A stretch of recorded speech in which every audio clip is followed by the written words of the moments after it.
Hey traders, Jason here from Leavitt Brothers. Hope you're well. So in this video, I'm going to talk about a trading setup I use to trade the downside. Now, overall, the market's not in great shape, but from a trading standpoint, it's either horrible because you can't or don't want to trade the downside with shorts, or you haven't been able to jump on some of these commodity plays, or this is the best market you've seen in a really long time because stocks are covering a huge amount of ground in a short period of time. Under normal circumstances, when you're trading long, like a stock could break out 100, it could take several weeks to travel 20 or 30 points. Nowadays, we're getting 20 or 30 point moves in just a couple days. So this market is a complete nightmare for some people, but it's the greatest, environment we've had in years for other people. It's just a matter of like who you are and what you like to trade. And if you like to trade one thing but not another, like maybe you should develop some other skills in some other areas, and so you can go both ways. So in this video, I'm going to talk about how I trade shorts. Simple setup. It's the complete equal and opposite of how I trade longs. I think you'll get a lot out of this. I talk about trading in my masterclass. If something in this video clicks, you ought to check out the masterclass. One simple setup could be the setup that you use for the next 20 years and make a ton of money. One simple setup. So I'm going to go through my setup here. Hopefully something clicks with you. All right, so here is bill.com. It's a 60-minute chart. Let me walk you through here. So what we have here is we have a negative divergence. Boom, boom. Then we have an MACD cross. Okay. There is enough in the MACD cross ends the uptrend and begins a downtrend. There's enough of a move down that the MACD gets a little bit of distance between its lines. Then you get a counter move within the newly forming downtrend, but that counter trend lacks energy. So you get a kiss from the MACD and you get a cross from the stochastic, and then the downtrend continues. Okay. Next up, DOCN. Once again, you get a negative divergence here. Okay. Then you get a cross here, and you get a break of support here with a cross. Okay. So then this starts a downtrend, which enables the MACD here to get some separation. Then you get a counter move within the newly forming downtrend. The MACD kisses, the stochastic crosses, and then you get a continuation down. Here is DOCU. We have a negative divergence between price and the MACD histogram. Then you get a cross here. And then this move here starts the downtrend, enables the MACD to get some separation here. Then you get a counter move within the downtrend. The MACD kisses. The counter move enables the stochastic to cycle up and then cross down, and then you get a continuation of the move down. Here is Fisker, 60-minute chart. You have a negative divergence, boom, boom. You get a late cross, kind of over here. This is the beginning of your downtrend, which enables the MACD to get some separation.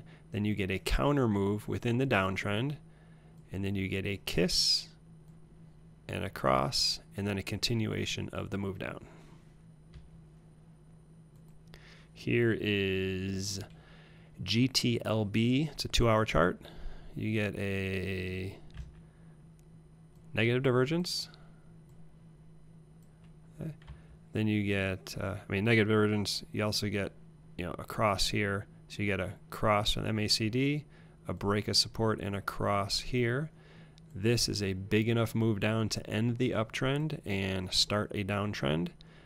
Enables the MACD to get some separation and enables the stochastic to cycle down to a low. Then you get a counter move within a newly forming downtrend. The MACD kisses, the stochastic crosses and breaks a support line, and then you get a continuation of the move down. Next up, MQ. You get a negative divergence right there. Then you get a cross there. Then you get a big enough move down to start a downtrend, get some separation between the MACD lines. Then you get a counter move within the newly forming downtrend. You get a kiss here and a cross here, and then a continuation of the move down. Next up is net. You get a big, I guess you can call this like a bigger divergence. You know, one there, okay, there, and there. So you get a pretty big negative divergence there. Then you get a cross here. You get a break of support here along with a cross. Okay, so then you get a fairly sizable move down that begins the downtrend. You get a counter move within the downtrend, and that counter move lacks energy. It doesn't get enough upside momentum, so the MACD merely rotates up and kisses its signal line. Meanwhile, the stochastic rotates up and then crosses over, so you get a kiss here, a cross here, and then a continuation of the move down. Next up, ON. All right, so we don't have a divergence here. That's fine. You don't have to have a divergence. I'd like to get one, but it's definitely not mandatory. So what we have here is you get a cross down here. You get the stochastic, which breaks a support level here and crosses there. Okay, so that ends the uptrend, begins a downtrend. This move here is big enough that you get some separation here between the MACD lines, and the stochastic cycles down to a low. Then you get a counter move within the newly formed downtrend, and then you get a kiss here, and then you get a break of support and a cross over here, and the downtrend continues. Next up is Unity software. We have a negative divergence here. Lower high for the MACD histogram, higher high for the price. Then what you have is you have the MACD crosses down, stochastic crosses down.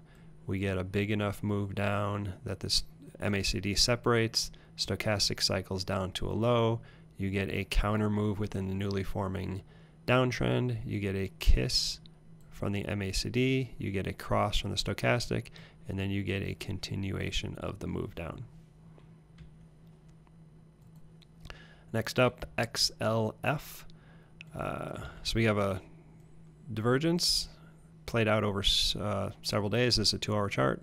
Higher highs from the price, lower highs from the histogram. Then we have a cross here. Stochastic had already crossed down, a little bit of a divergence right there. So then you get a big enough move down here, separation from the MACD, stochastic cycles down to a low. You get a counter move within the downtrend, and then you get a kiss here and a cross here, and then a continuation of the move down. And yes, I realize I'm getting very, very redundant, but that's okay, because if you want to do this, you gotta study these, you gotta find them, collect them, look at them, flip through them over and over and over, train your eye to find them. So I'm purposely doing this. I'm purposely just posting a lot of examples that look very much the same, but this is how you learn. So you got ZS, trended up. We get a no divergence formed. You could call this a divergence over here, but I don't personally like it when the MACD goes to the other side. I prefer it to stay on. I'd like 2 humps on the same side. So you don't need a divergence anyways. So you got a big enough move down here that ends the uptrend and begins the downtrend. You have a cross here, you have a break of support over here, so you get stochastic and MACD trending lower. Then you get a counter move within the newly forming uptrend, but that counter move lacks energy and forcefulness.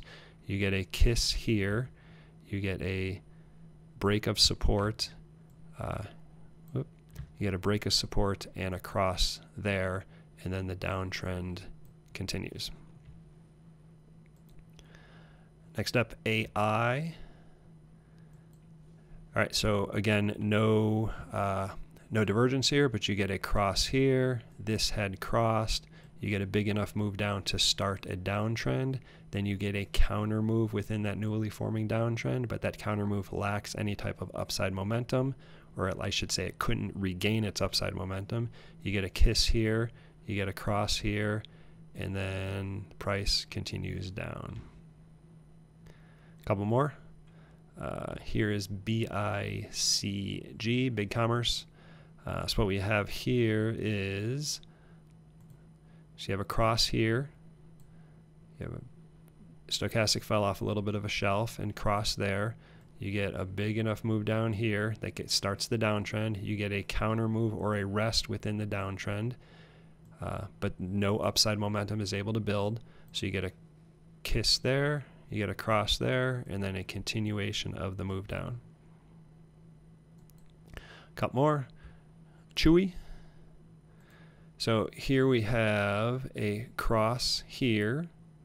We have stochastic falls off a shelf here and crosses there, so that we got the right here is the beginning, it's the end of the uptrend and the beginning of a downtrend.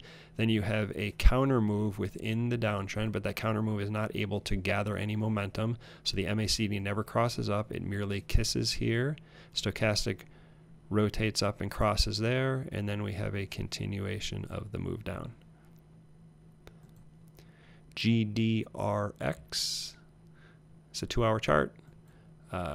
So we have a cross. Stochastic falls off of a high here. A little bit of a shelf that formed over the course of a couple days. 2-hour chart. So this is a big enough move down.